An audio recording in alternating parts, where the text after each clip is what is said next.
Isang malawakang sunog ang naganap ngayong araw, ika-1 ng Abril taong 2025, na kinasasangkutan ng isang gas pipeline na pagmamay-ari ng Petronas sa Putre Heights, Selangor, Malaysia.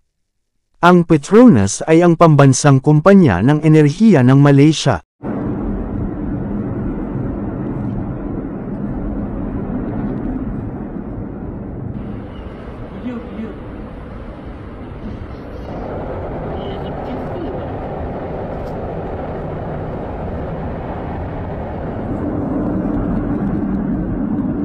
Nagsimula ang sunog bandang alas 8:00 ng umaga, malapit sa isang gasolinahan, at dulot ito ng tagas sa isang 500 metrong bahagi ng pipeline, na nagresulta sa isang napakalaking apoy, na makikita mula sa malalayong lugar.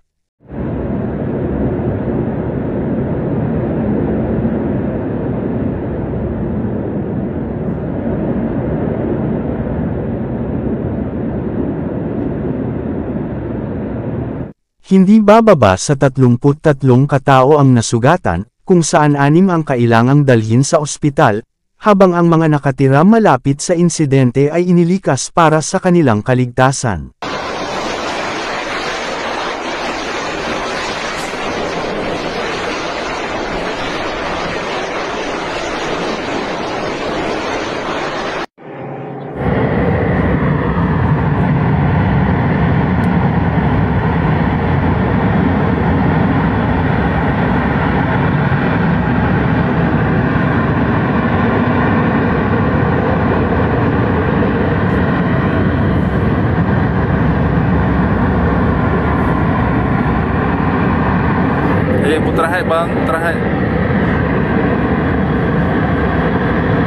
Mabilis na rumespondi ang mga bumbero, at iba pang emergency personnel upang mapigilan ang pagkalat ng apoy, habang isinara naman ng Petronas ang apektadong pipeline. Nagtalaga rin ang mga awtoridad ng pansamantalang tirahan para sa mga lumikas.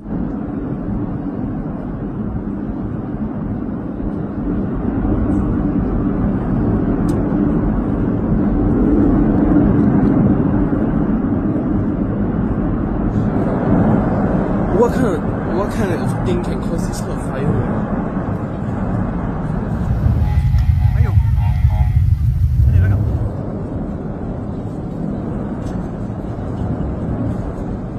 Sa mga larawan at video mula sa insidente, makikita ang matinding apoy at makapal na usok na bumalot sa lugar, na nagdulot ng pangamba tungkol sa kaligtasan at pinsala sa infrastruktura.